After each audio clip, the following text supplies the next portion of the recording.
My Antonia. Book 3. Lena Lingered. By Willa Cather. Chapter 1. At the university I had the good fortune to come immediately under the influence of a brilliant and inspiring young scholar. Gaston Cleric had arrived in Lincoln only a few weeks earlier than I, to begin his work as head of the Latin department. He came west at the suggestion of his physicians, his health having been enfeebled by a long illness in Italy. When I took my entrance examinations, he was my examiner, and my course was arranged under his supervision. I did not go home for my first summer vacation, but stayed in Lincoln, working off a year's Greek, which had been my only condition on entering the freshman class. Cleric's doctor advised against his going back to New England, and, except for a few weeks in Colorado, he, too, was in Lincoln all that summer. We played tennis, read, and took long walks together. I shall always look back on that time of mental awakening as one of the happiest in my life.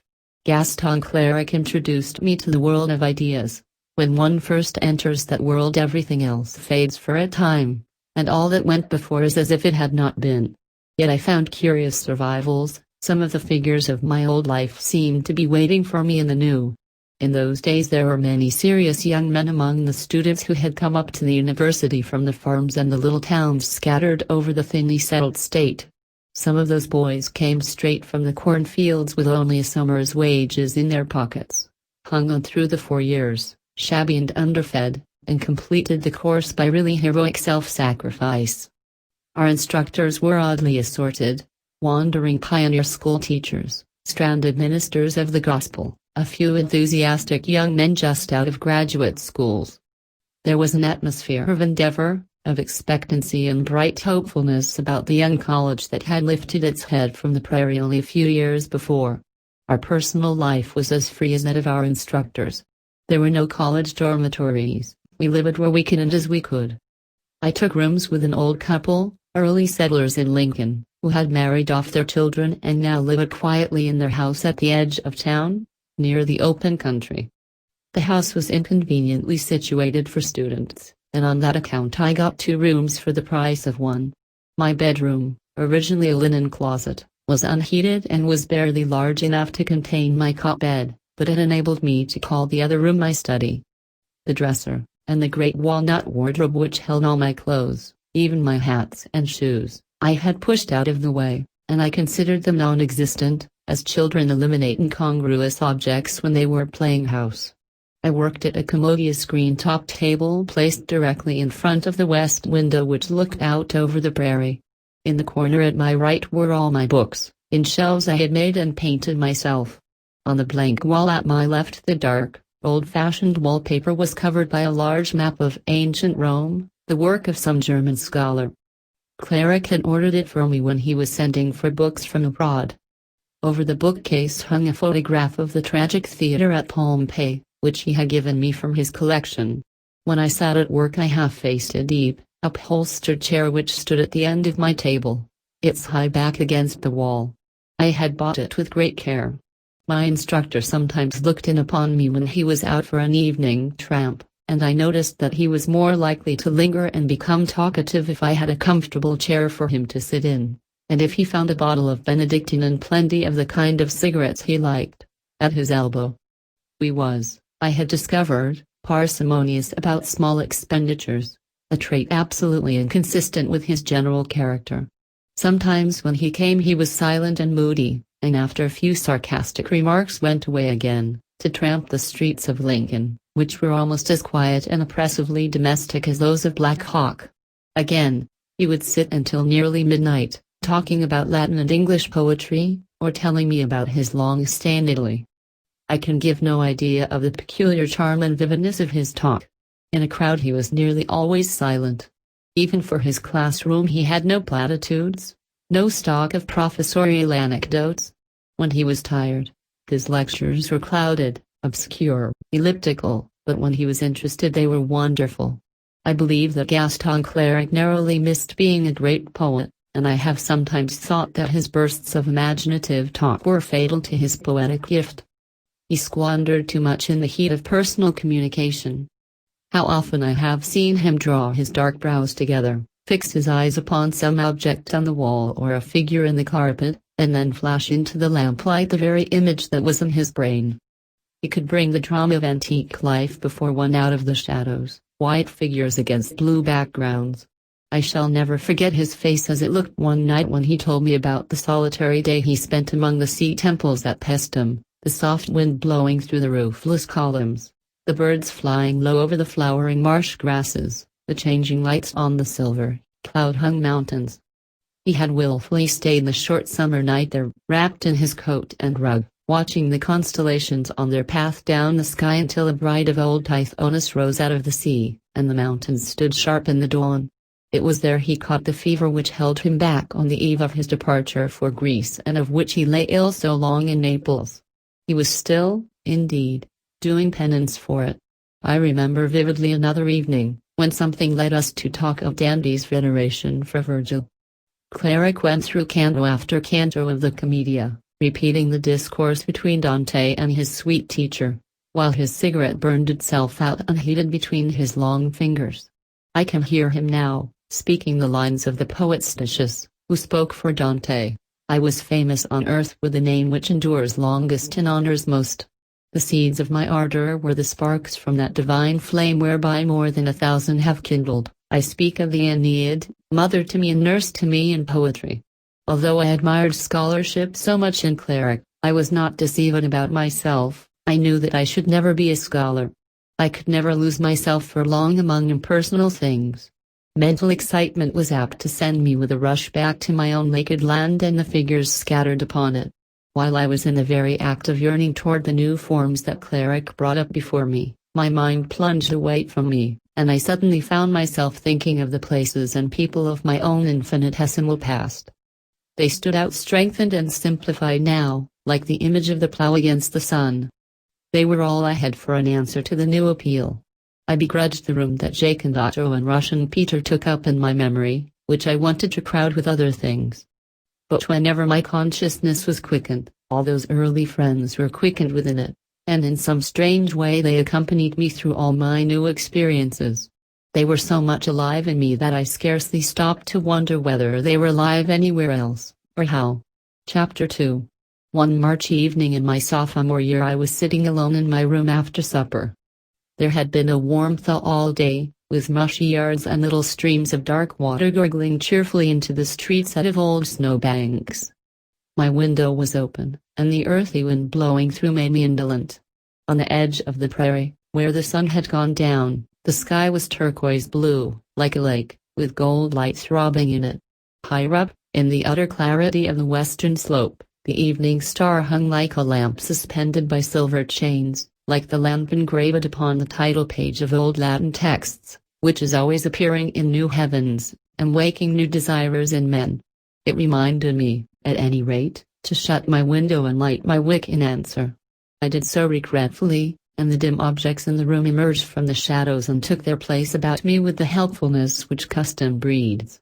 I propped my book open and stared listlessly at the page of the Georgics where tomorrow's lesson began. It opened with the melancholy reflection that, in the lives of mortals the best days are the first to flee. Optima dies. Prima fugit. I turned back to the beginning of the third book, which we had read in class that morning.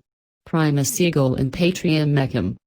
Digicamuses, for I shall be the first, if I live, to bring the muse into my country. Cleric had explained to us that Patria here meant, not a nation or even a province, but the little rural neighborhood on the Mincio where the poet was born. This was not a boast, but a hope, at once bold and devoutly humble, that he might bring the muse, but lately come to Italy from her cloudy Grecian mountains, not to the capital, the Palatium Romana, but to his own little country, to his father's fields, sloping down to the river and to the old beech trees with broken tops. Cleric said he thought Virgil, when he was dying at Brindisi, must have remembered that passage. After he had faced the bitter fact that he was to leave the Aeneid unfinished, and had decreed that the great canvas, crowded with figures of gods and men, should be burned rather than survive him unperfected, then his mind must have gone back to the perfect utterance of the Georgics, where the pen was fitted to the matter as the plough is to the furrow, and he must have said to himself, with the thankfulness of a good man, I was the first to bring the muse into my country. We left the classroom quietly, conscious that we had been brushed by the wing of a great feeling, though perhaps I alone knew Cleric intimately enough to guess what that feeling was. In the evening, as I sat staring at my book, the fervor of his voice stirred through the quantities on the page before me. I was wondering whether that particular rocky strip of New England coast about which he had so often told me was Cleric's patria. Before I had got far with my reading, I was disturbed by a knock. I hurried to the door, and when I opened it saw a woman standing in the dark hall. "I expect you hardly know me, Jim." The voice seemed familiar, but I did not recognize her until she stepped into the light of my doorway and I beheld Lena Lingard. She was so quietly conventionalized by city clothes that I might have passed her on the street without seeing her. Her black suit fitted her figure smoothly, and a black lace hat, with pale blue forget-me-nots, sat demurely on her yellow hair. I led her toward Cleric's chair, the only comfortable one I had, questioning her confusedly. She was not disconcerted by my embarrassment. She looked about her with the naive curiosity I remembered so well. "You are quite comfortable here, aren't you?" "I live in Lincoln now, too, Jim. I'm in business for myself. I have a dressmaking shop in the Raleigh block, out on O Street. I've made a real good start." "But, Lena, when did you come?" "Oh, I've been here all winter." "Didn't your grandmother ever write you?" "I've thought about looking you up lots of times. But we've all heard what a studious young man you've got to be, and I felt bashful. I didn't know whether you'd be glad to see me." She laughed her mellow, easy laugh, that was either very artless or very comprehending, one never quite knew which. "You seem the same, though, except you're a young man, now, of course. Do you think I've changed?" "Maybe you're prettier, though you were always pretty enough. Perhaps it's your clothes that make a difference." "You like my new suit? I have to dress pretty well in my business." She took off her jacket and sat more at ease in her blouse, of some soft, flimsy silk. She was already at home in my place, had slipped quietly into it, as she did into everything. She told me her business was going well, and she had saved a little money. "This summer I'm going to build the house for Mother I've talked about so long. I won't be able to pay up on it at first, but I want her to have it before she is too old to enjoy it. Next summer I'll take her down new furniture and carpets, so she'll have something to look forward to all winter." I watched Lena sitting there so smooth and sunny and well cared for, and thought of how she used to run barefoot over the prairie until after the snow began to fly, and how Crazy Mary chased her round and round the cornfields. It seemed to me wonderful that she should have got on so well in the world. Certainly she had no one but herself to thank for it. "You must feel proud of yourself, Lena," I said heartily. "Look at me. I've never earned $1, and I don't know that I'll ever be able to. Tony says you're going to be richer than Mr. Harling someday. She's always bragging about you, you know. Tell me, how is Tony?" "She's fine. She works for Mrs. Gardner at the hotel now. She's housekeeper. Mrs. Gardner's health isn't what it was, and she can't see after everything like she used to. She has great confidence in Tony. Tony's made it up with the Harlings, too. Little Nina's so fond of her that Mrs. Harling kind of overlooked things." "Is she still going with Larry Donovan?" "Oh, that's on, worse than ever. I guess they're engaged. Tony talks about him like he was president of the railroad. Everybody laughs about it, because she was never a girl to be soft. She won't hear a word against him. She's so sort of innocent." I said I didn't like Larry, I never would. Lena's face dimpled. Some of us could tell her things, but it wouldn't do any good. She'd always believe him. That's Antonia's failing, you know. If she once likes people, she won't hear anything against them. "I think I'd better go home and look after Antonia," I said. "I think you had." Lena looked up at me in frank amusement. "It's a good thing the Harlings are friendly with her again. Larry's afraid of them. They ship so much grain. They have influence with the railroad people. What are you studying?" She leaned her elbows on the table and drew my book toward her. I caught a faint odor of violet sachet. "So that's Latin, is it? It looks hard. You do go to the theater sometimes, though, for I've seen you there. Don't you just love a good play, Jim? I can't stay at home in the evening if there's one in town. I'd be willing to work like a slave, it seems to me, to live in a place where there are theaters. Let's go to a show together sometime. You are going to let me come to see you, aren't you? Would you like to? I'd be ever so pleased. I'm never busy after 6 o'clock, and I let my sewing girls go at 5:30. I'm bored, to save time, but sometimes I cook a chop for myself, and I'd be glad to cook one for you. Well, she began to put on her white gloves. It's been awful good to see you, Jim. You needn't hurry, need you? You've hardly told me anything yet. We can talk when you come to see me? I expect you don't often have lady visitors. The old woman downstairs didn't want to let me come up very much. I told her I was from your hometown, and had promised your grandmother to come and see you. How surprised Mrs. Burden would be. Lena laughed softly as she rose. When I caught up my hat, she shook her head. No, I don't want you to go with me. I'm to meet some Swedes at the drugstore. You wouldn't care for them. I wanted to see your room so I could write Tony all about it, but I must tell her how I left you right here with your books. She's always so afraid someone will run off with you. Lena slipped her silk sleeves into the jacket I held for her, smoothed it over her person, and buttoned it slowly. I walked with her to the door. Come and see me sometimes when you're lonesome. But maybe you have all the friends you want. Have you? She turned her soft cheek to me. Have you? She whispered teasingly in my ear. In a moment I watched her fade down the dusky stairway. When I turned back to my room the place seemed much pleasanter than before. Lena had left something warm and friendly in the lamplight. How I loved to hear her laugh again. It was so soft and unexcited and appreciative, gave a favorable interpretation to everything.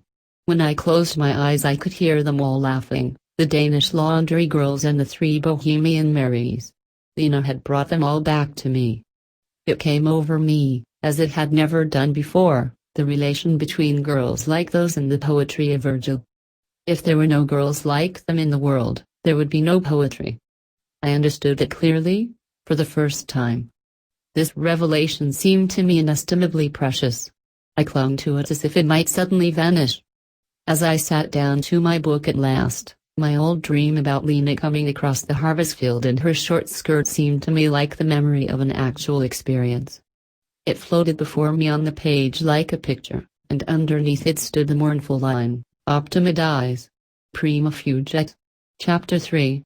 In Lincoln the best part of the theatrical season came late, when the good companies stopped off there for one-night stands, after their long runs in New York and Chicago.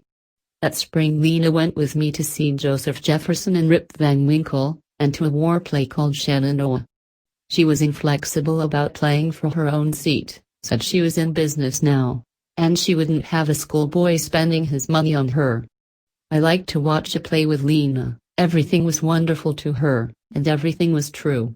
It was like going to revival meetings with someone who was always being converted. She handed her feelings over to the actors with a kind of fatalistic resignation.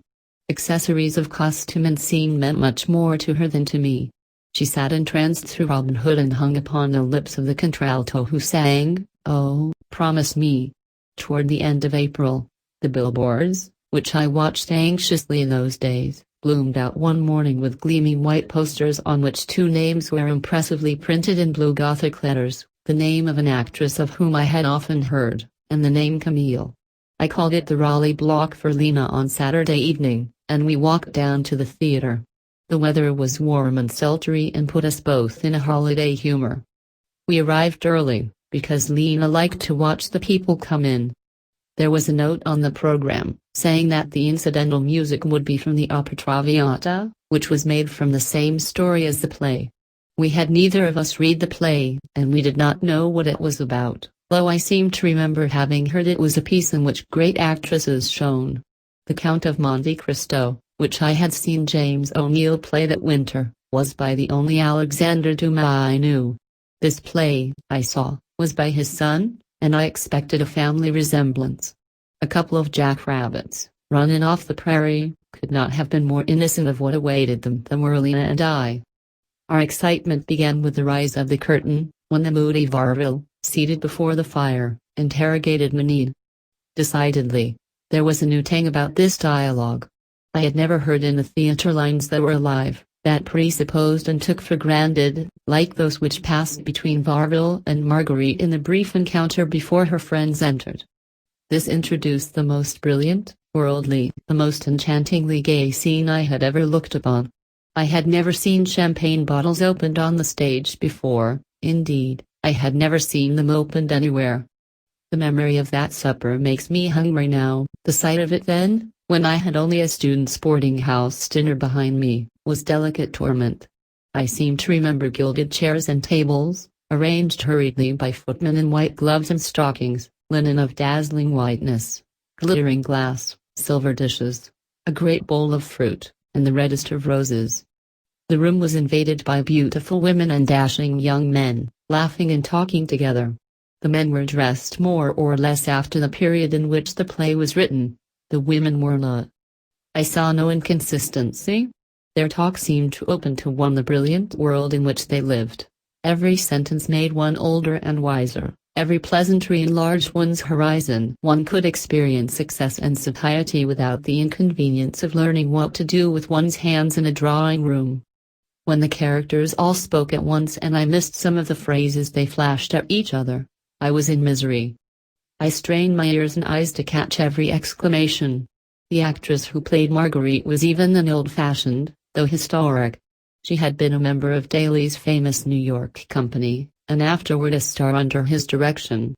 She was a woman who could not be taught, it is said, though she had a crude natural force which carried with people whose feelings were accessible and whose taste was not squeamish.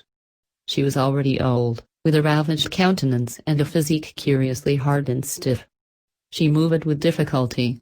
I think she was lame. I seem to remember some story about a malady of the spine. Her Armand was disproportionately young and slight, a handsome youth, perplexed in the extreme. But what did it matter? I believed devoutly in her power to fascinate him, in her dazzling loveliness. I believed her young, ardent, reckless, disillusioned, under sentence, feverish, avid of pleasure. I wanted to cross the footlights and help the slim-waisted Armand in the frilled shirt to convince her that there was still loyalty and devotion in the world. Her sudden illness, when the gaiety was at its height, her pallor, the handkerchief she crushed against her lips, the cough she smothered under the laughter while Gaston kept playing the piano lightly, it all wrung my heart. But not so much as her cynicism in the long dialogue with her lover which followed. How far was I from questioning her unbelief? While the charmingly sincere young man pleaded with her, accompanied by the orchestra and the old Traviata duet, Misterioso, Misterioso altero! She maintained her bitter skepticism, and the curtain fell on her dancing recklessly with the others, after Armand had been sent away with his flower. Between the acts we had no time to forget. The orchestra kept sawing away at the Traviata music, so joyous and sad, so thin and far away, so claptrap and yet so heartbreaking.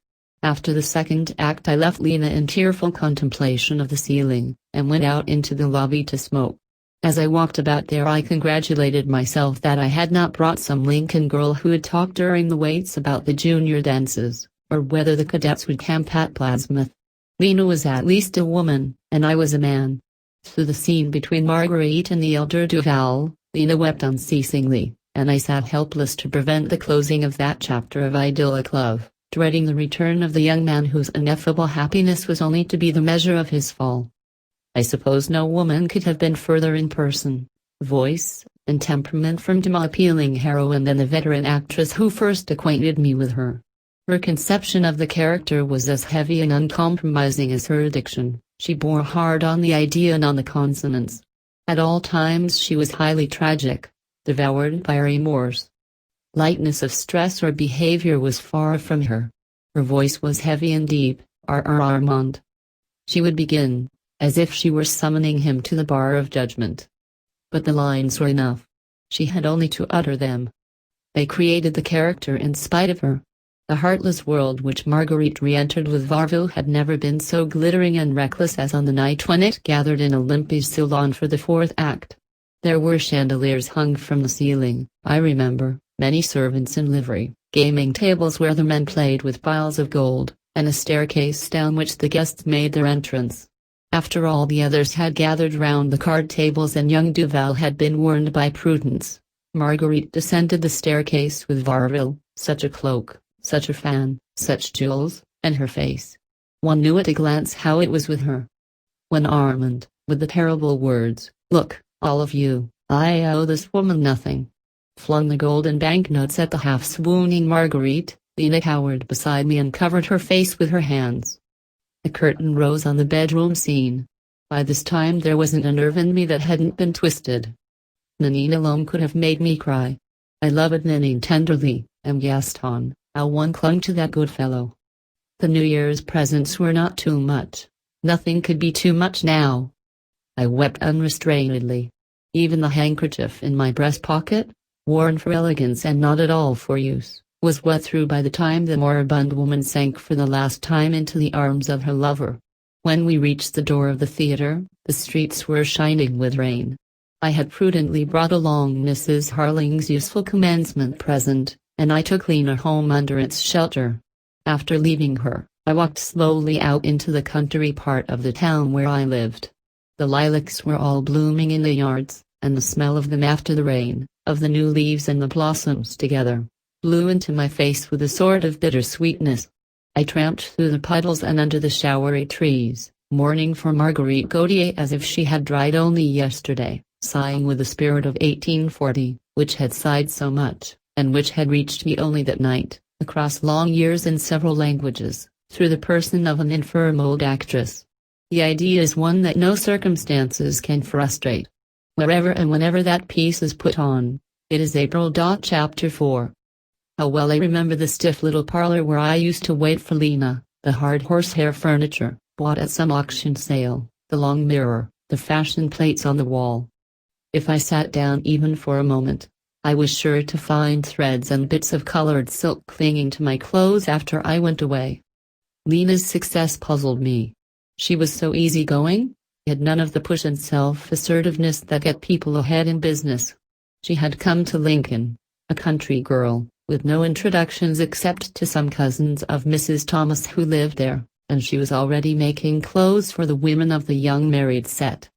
Evidently she had great natural aptitude for her work. She knew, as she said, what people looked well in. She never tired of poring over fashion books. Sometimes in the evening I would find her alone in her workroom, draping folds of satin on a wire figure, with a quite blissful expression of countenance. I couldn't help thinking that the years when Lena literally had enough clothes to cover herself might have something to do with her untiring interest in dressing the human figure. Her clients said that Lena had style, and overlooked her habitual inaccuracies. She never, I discovered, finished anything by the time she had promised, and she frequently spent more money on materials than her customer had authorized. Once, when I arrived at 6 o'clock, Lena was ushering out a fidgety mother and her awkward, overgrown daughter. The woman detained Lena at the door to say apologetically, "You'll try to keep it under 50 for me, won't you, Miss Lingard? You see, she's really too young to come to an expensive dressmaker, but I knew you could do more with her than anybody else." "Oh, that will be all right, Mrs. Heron. I think we'll manage to get a good effect," Lena replied blandly. I thought her manner with her customers very good, and wondered where she had learned such self-possession. Sometimes after my morning classes were over, I used to encounter Lena downtown, in her velvet suit and a little black hat, with a veil tied smoothly over her face, looking as fresh as a spring morning. Maybe she would be carrying home a bunch of jonquils or a hyacinth plant. When we passed a candy store her footsteps would hesitate and linger. "Don't let me go in," she would murmur. "Get me by if you can."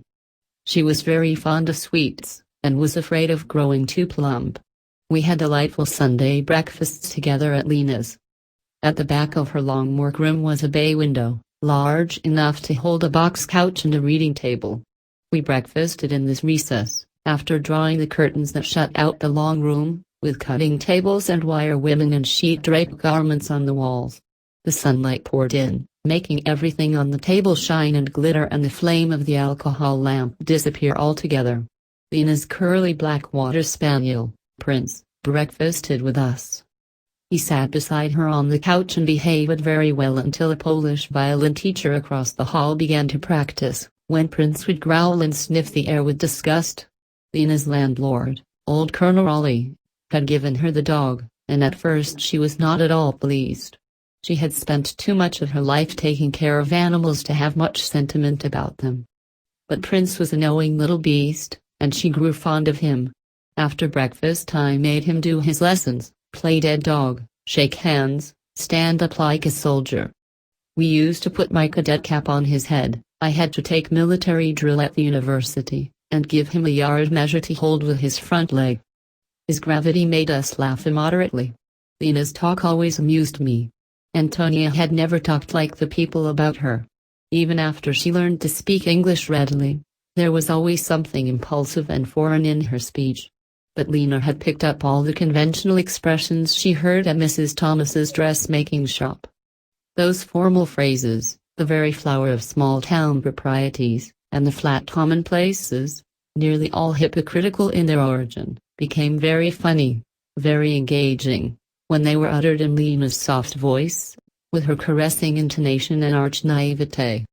Nothing could be more diverting than to hear Lena, who was almost as candid as nature, call a leg a limb or a house a home. We used to linger a long while over our coffee in that sunny corner. Lena was never so pretty as in the morning. She wakened fresh with the world every day, and her eyes had a deeper color then, like the blue flowers that are never so blue as when they first open. I could sit idle all through a Sunday morning and look at her. Ole Benson's behavior was now no mystery to me. There was never any harm in Ole, she said once. People needn't have troubled themselves. He just liked to come over and sit on the draw side and forget about his bad luck. I liked to have him. Any company's welcome when you're off with cattle all the time. But wasn't he always glum? I asked. People said he never talked at all. Sure, he talked, in Norwegian. He'd been a sailor on an English boat and had seen lots of queer places. He had wonderful tattoos. We used to sit and look at them for hours. There wasn't much to look at out there. He was like a picture book. He had a ship and a strawberry girl on one arm, and on the other a girl standing before a little house, with a fence and gate and all, waiting for her sweetheart. Farther up his arm, her sailor had come back and was kissing her. The sailor's return, he called it. I admitted it was no wonder Ole liked to look at a pretty girl once in a while, with such a fright at home. You know, Lena said confidentially, he married Mary because he thought she was strong-minded and would keep him straight. He never could keep straight on shore. The last time he landed in Liverpool he'd been out on a 2-year voyage. He was paid off one morning, and by the next he hadn't a cent left, and his watch and compass were gone. He had got with some women, and they'd taken everything. He worked his way to this country on a little passenger boat. Mary was a stewardess, and she tried to convert him on the way over. He thought she was just the one to keep him steady. Poor Ole. He used to bring me candy from town, hidden in his feed bag. He couldn't refuse anything to a girl. He'd have given away his tattoos long ago, if he could. He's one of the people I'm sorriest for. If I happened to spend an evening with Lena and stay late, the Polish violin teacher across the hall used to come out and watch me descend the stairs, muttering so threateningly that it would have been easy to fall into a quarrel with him. Lena had told him once that she liked to hear him practice, so he always left his door open, and watched who came and went. There was a coolness between the Pole and Lena's landlord on her account. Old Colonel Raleigh had come to Lincoln from Kentucky and invested an inherited fortune in real estate, at the time of inflated prices. Now he sat day after day in his office in the Raleigh block, trying to discover where his money had gone and how he could get some of it back. He was a widower, and found very little congenial companionship in this casual western city. Lena's good looks and gentle manners appealed to him. He said her voice reminded him of southern voices, and he found as many opportunities of hearing it as possible. He painted and papered rooms for her that spring, and put in a porcelain bathtub in place of the tin one that had satisfied the former tenant. While these repairs were being made, the old gentleman often dropped in to consult Lena's preferences. She told me with amusement how Ordinsky, the Pole, had presented himself at her door one evening, and said that if the landlord was annoying her by his attentions, he would promptly put a stop to it. "I don't exactly know what to do about him," she said, shaking her head. "He's so sort of wild all the time. I wouldn't like to have him say anything rough to that nice old man. The colonel is long-winded, but then I expect he's lonesome. I don't think he cares much for Ordinsky, either. He said once that if I had any complaints to make of my neighbors, I mustn't hesitate." One Saturday evening when I was having supper with Lena, we heard a knock at her parlor door, and there stood a Pole, coatless, in a dress shirt and collar. Prince dropped on his paws and began to growl like a mastiff, while the visitor apologized, saying that he could not possibly come in thus attired, but he begged Lena to lend him some safety pins. "Oh, you'll have to come in, Mr. Ordinsky, and let me see what's the matter." She closed the door behind him. "Jim, won't you make Prince behave?" I rapped Prince on the nose, while Ordinsky explained that he had not had his dress clothes on for a long time, and tonight, when he was going to play for a concert, his waistcoat had split down the back. He thought he could pin it together until he got it to a tailor. Lena took him by the elbow and turned him round. She laughed when she saw the long gap in the satin. "You could never pin that, Mr. Ordinsky. You've kept it folded too long, and the goods is all gone along the crease. Take it off. I can put a new piece of lining silk in there for you in 10 minutes." She disappeared into her workroom with the vest, leaving me to confront the Pole, who stood against the door like a wooden figure. He folded his arms and glared at me with his excitable, slanting brown eyes. His head was the shape of a chocolate drop, and was covered with dry, straw-colored hair that fussed up about his pointed crown. He had never done more than mutter at me as I passed him, and I was surprised when he now addressed me. "Miss Lingard," he said haughtily, "is a young woman for whom I have the utmost respect." "So have I said coldly. He paid no heed to my remark, but began to do rapid finger exercises on his shirt sleeves, as he stood with tightly folded arms. "Kindness of heart," he went on, staring at the ceiling, "sentiment, are not understood in a place like this. The noblest qualities are ridiculed. Grinning college boys, ignorant and conceited, what do they know of delicacy?" I controlled my features and tried to speak seriously. "If you mean me, Mr. Ordinsky, I have known Miss Lingard a long time, and I think I appreciate her kindness. We come from the same town, and we grew up together." His gaze traveled slowly down from the ceiling and rested on me. "Am I to understand that you have this young woman's interests at heart? That you do not wish to compromise her? That's a word we don't use much here, Mr. Ordinsky. The girl who makes her own living can ask a college boy to supper without being talked about. We take some things for granted. Then I have misjudged you, and I ask your pardon." He bowed gravely. "Miss Lingard," he went on, "is an absolutely trustful heart. She has not learned the hard lessons of life. As for you and me, noblesse oblige." He watched me narrowly. Lena returned with a vest. "Come in and let us look at you as you go out, Mr. Ordinsky. I've never seen you in your dress suit," she said as she opened the door for him. A few moments later he reappeared with his violin case, a heavy muffler about his neck and thick woolen gloves on his bony hands. Lena spoke encouragingly to him, and he went off with such an important professional air that we fell to laughing as soon as we had shut the door. "Poor fellow," Lena said indulgently. "He takes everything so hard." After that Ordinsky was friendly to me, and behaved as if there were some deep understanding between us. He wrote a furious article, attacking the musical taste of the town, and asked me to do him a great service by taking it to the editor of the morning paper. If the editor refused to print it, I was to tell him that he would be answerable to Ordinsky in person. He declared that he would never retract one word, and that he was quite prepared to lose all his pupils.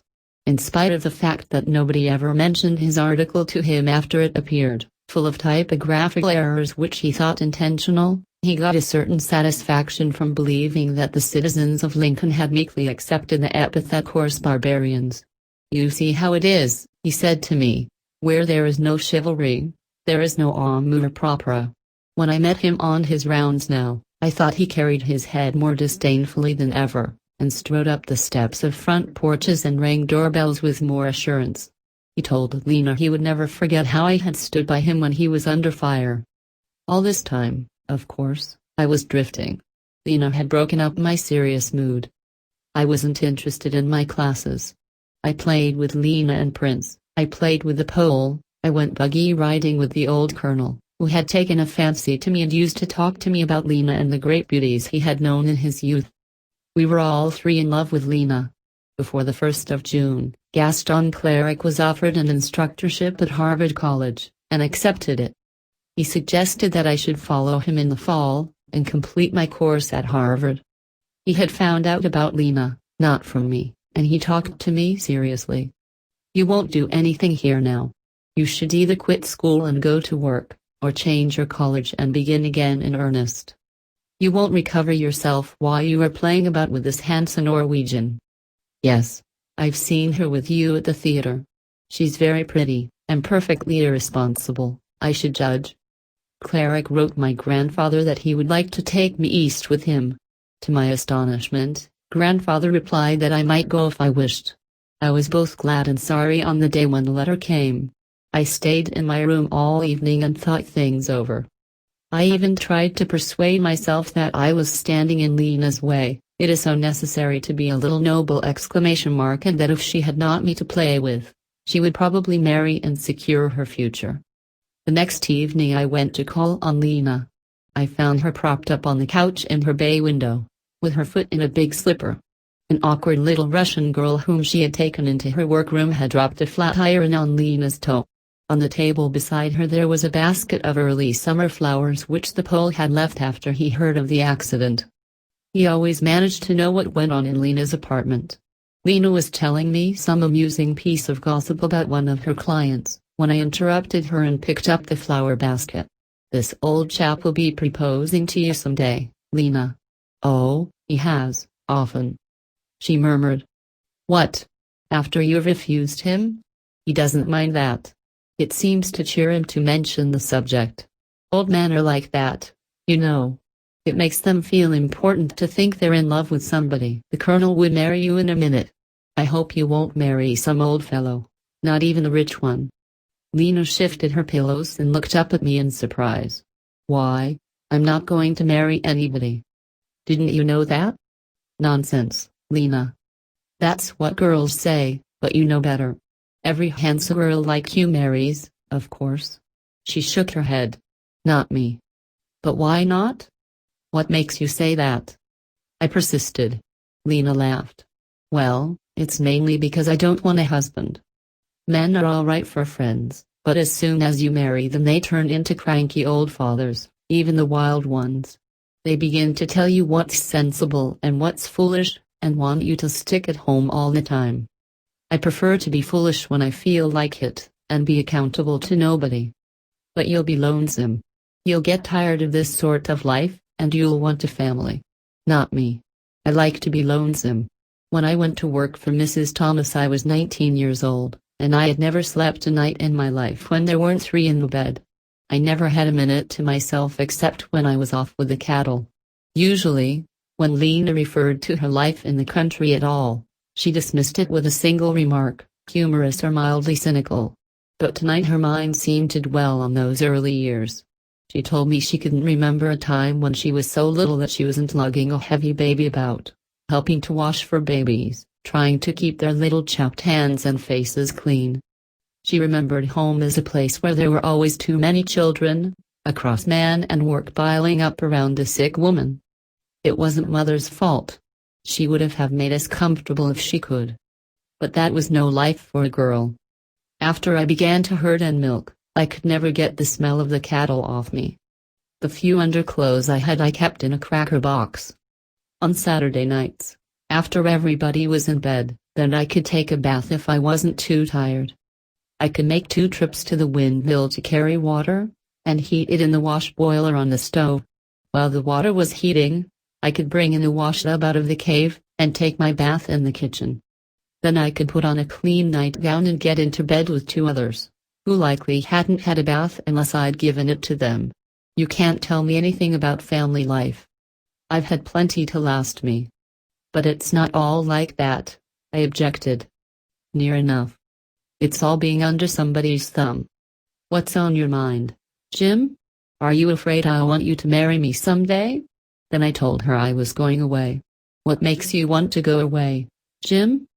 Haven't I been nice to you? You've been just awfully good to me, Lena, I blurted. I don't think about much else. I never shall think about much else while I'm with you. I'll never settle down and grind if I stay here. You know that. I dropped down beside her and sat looking at the floor. I seemed to have forgotten all my reasonable explanations. Lena drew close to me, and the little hesitation in her voice that had hurt me was not there when she spoke again. I oughtn't to have begun it, ought I? She murmured. I oughtn't to have gone to see you that first time. But I did want to. I guess I've always been a little foolish about you. I don't know what first put it into my head, unless it was Antonia, always telling me I mustn't be up to any of my nonsense with you. I let you alone for a long while, though, didn't I? She was a sweet creature to those she loved, that Lena lingered. At last she sent me away with her soft, slow, renunciatory kiss. You aren't sorry I came to see you that time? She whispered. It seemed so natural. I used to think I'd like to be your first sweetheart. You were such a funny kid. She always kissed one as if she were sadly and wisely sending one away forever. We said many goodbyes before I left Lincoln, but she never tried to hinder me or hold me back. You are going, but you haven't gone yet, have you? She used to say. My Lincoln chapter closed abruptly. I went home to my grandparents for a few weeks, and afterward visited my relatives in Virginia until I joined Cleric in Boston. I was then 19 years old. End of my Antonia Book 3.